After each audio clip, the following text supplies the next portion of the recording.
right, shalom. Shalom. First and foremost, we'd like to give all praises, honor, and glory unto Yahweh, Bahashem, Yahushai, Bahashem, Kodash. the abundance of the apostles, the elders, and the bishops of Great Millstone. Salutations to all occupied that pushing His truth and all truth and sincerity diligently throughout the four corners. All right, we're the brothers from Great Millstone, Miami, also from the camp of Great Millstone, Southwest Florida, out in the Fort Myers area, coming to you Akim or Akwath with another quick lesson. And Lord's will discuss to be quick, edifying, and straight to the point. All right, it serves as a correction, a reproof, a rebuke, an exhortation, and a comfort.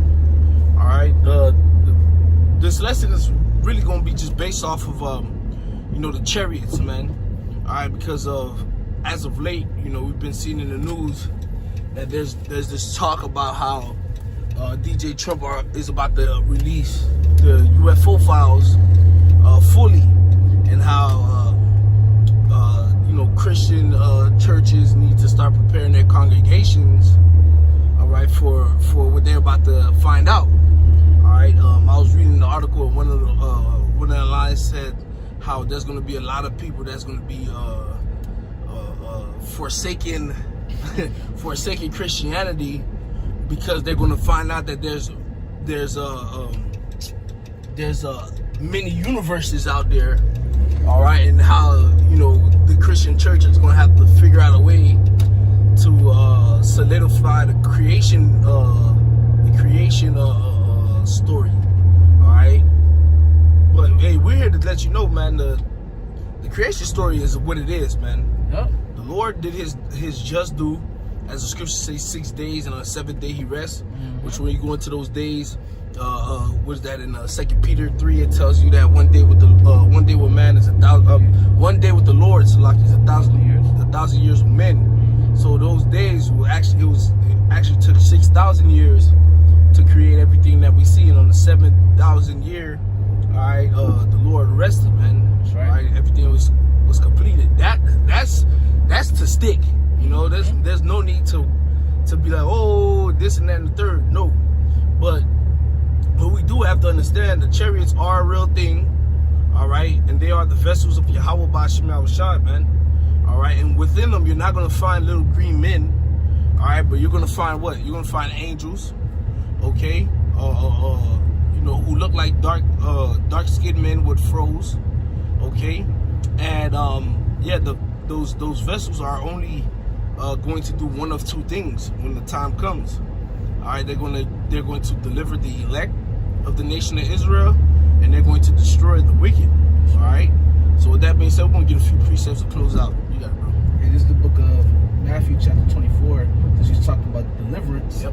This is the book of Matthew, chapter 24, and I'm going to start at verse 29. Immediately after the tribulation of those days shall the sun be darkened, and the moon shall not give her light, and the stars shall fall from heaven, and the powers of the heaven shall be shaken. Read that one more time, brother.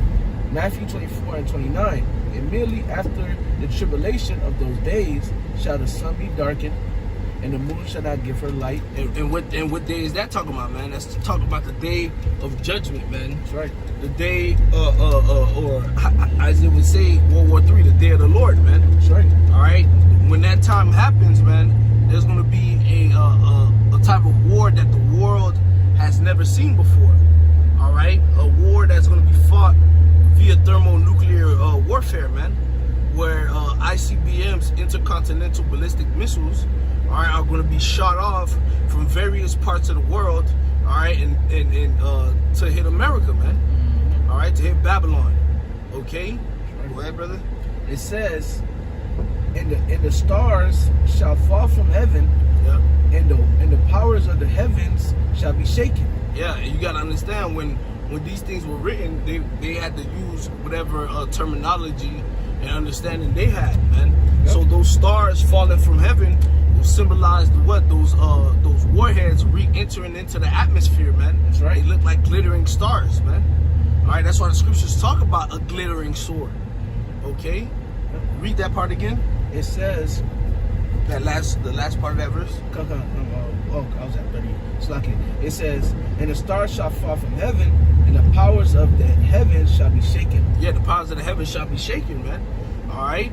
And we're gonna see that, man. We're gonna see actual governments in fear, and the actual earth is gonna reel to and fro, man, because of the brunt force of all those warheads pelting the earth, simultaneously, man. All right, it's gonna be like it's raining nukes. Go ahead, bro. It says, verse 30, then shall appear the sign of the Son of Man in heaven, and then shall all the tribes of the earth mourn. Right, then shall appear the sign of the Son of Man in heaven.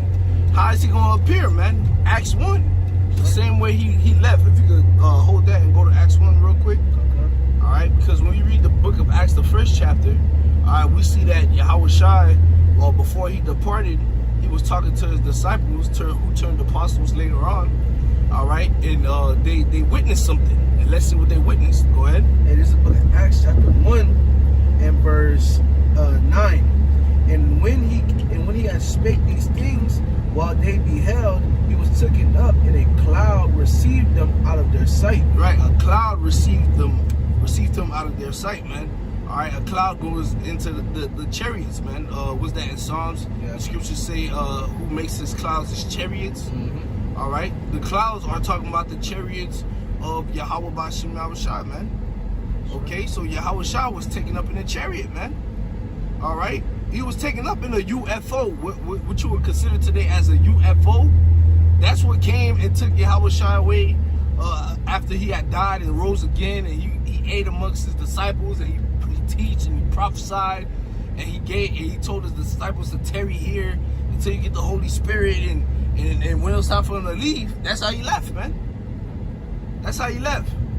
That's why when we read Revelation, the first chapter, it tell you that behold, he cometh with clouds, and every eye shall see him, man.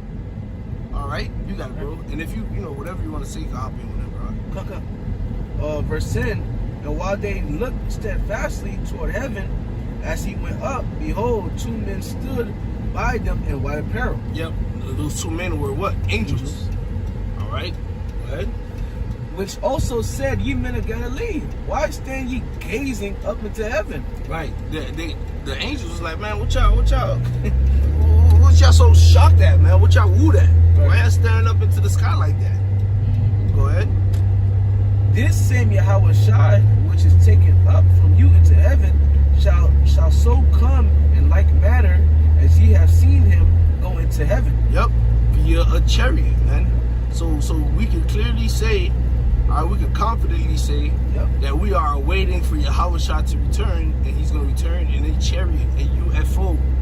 All right, you can even read that in 2nd Ezra, the 13th chapter, where it goes into how that man who waxed strong with the thousands of heaven. Yep. It said that he rode upon a mountain. It said that he cracked the heavens, man. He came with the whole host of heavens, man. That's how Yahweh Shai is going to come. Yahweh Shai is going to return with the thousands and thousands of angels, man, in the UFOs, man. That's right. And that's what's really putting fear in Esau's heart. All right, because he's seeing these chariots, man. All right, what's that? That IG post that's been going around. When it has that song, you can have your flowers, man. Yeah. I sit for hours, and you just see all of them chariots in 4K, right? Mm-hmm. That should put a fear in these niggas' heart, man. All right, because they for years they try to hide the existence of the chariots, but they realize they cannot be contained no more, man. Now these chariots, now the chariots of the Lord are outmaneuvering, okay, their technology, their missiles. All right, the chariots are flying over restricted areas and outmaneuvering their jets, turning on their silos, their countdowns, turning them off. All right, malfunctioning niggas' jets, making niggas think that this is gonna be the last time they live, and then as soon as the chariots feel, as soon as those angels fear that fear in them niggas' hearts, reactivate them niggas' systems, man. All right, these devils realize that the chariots of Yahweh Bashim Yahushai is a force that they cannot reckon with, man. They're visiting the house of the thief, man. Yep. Like it says in the book of Zechariah, the 5th chapter. So there's nothing that Esau can do. Yep, that's right, man. That's right. The brother quoted that that precept when it says they shall enter into the house of the thief, man. Yep. All right, and where's the house of the thief, man? America, man. Here in America. Right here, man. But yeah, you got it, bro.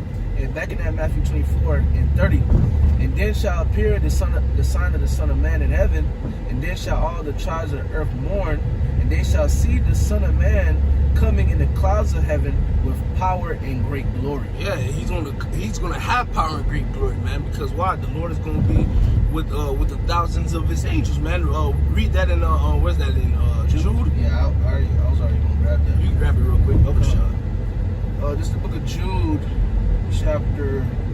Jude 14. Jude 14, and it says, and Enoch also, the seventh from Adam, prophesied of these, saying, behold, the Lord cometh with 10,000s of his saints. Yeah, so the Lord is going to come with 10,000s of his saints, man. Okay? Yep. That's how the Lord is going to pop back up. He's going to come squatted up deep. Squatted. All right? A lot of you jakes understand that. All right? When y'all pull up to a fight, y'all don't pull up solo dolo. Y'all pull up with the whole crew. Y'all pull up with the whole block, right? Right. The whole block pop out for the fight, right? Well, that's how Yahweh Shai gonna appear, man. He's gonna come through with the whole heavens, man. Okay? Yeah. You right. It says to execute judgment upon all, and to convince all that are ungodly among them of all their ungodly deeds which they have ungodly committed, and of all their hard speeches which ungodly sinners have spoken against him. So going into judgment, all right? We read about the salvation, which we have another verse in that Matthew 24. Now we're reading about the destruction and the judgment that's coming as well, okay? That Yahweh Shai and the angels are going to perform, all right, in those chariots. Back in that Matthew chapter 24, and I'm going to read verse 30. And he shall send his angels with a great sound of a trumpet, and they shall gather together his elect from the four winds, from one end of heaven to another. Right? So as the elect is being delivered, destruction going to be taking place at the same time. Man. Okay? At the same time. That's why the scriptures say the righteous shall scarcely be saved. Yep. All right? So that's what's happening, man. The vehicles of our salvation. All right? The vehicles, the chariots of Israel. Like I believe Elisha said when you read 2 Kings. All right, those are the vehicles of our salvation. Yep. And the vehicles that's gonna bring great harm and judgment to the wicked, man.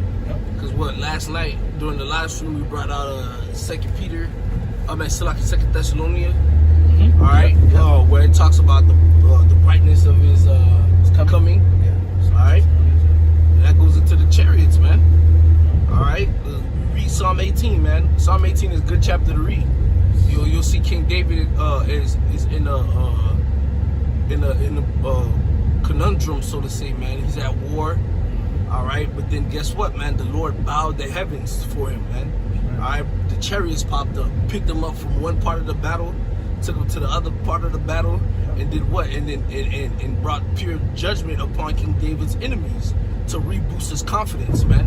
The Lord fought for him, and that's what the Lord is going to do for us. All right, because it's time, all right, for the wicked, our enemy, all right, to be taken out of the way. That's right. Okay. So yeah, man. You got anything else? All right. So with that, Lord's will this was edifying. We want to give all praises, honor, and glory unto Yahweh, Ba'Hashem, Yahweh Shai, Ba'Hashem, Rechakodash. Double honors to the apostles, the elders, and the bishops of great millstone. Salutations to all Akim out there pushing his truth and all truth and sincerity.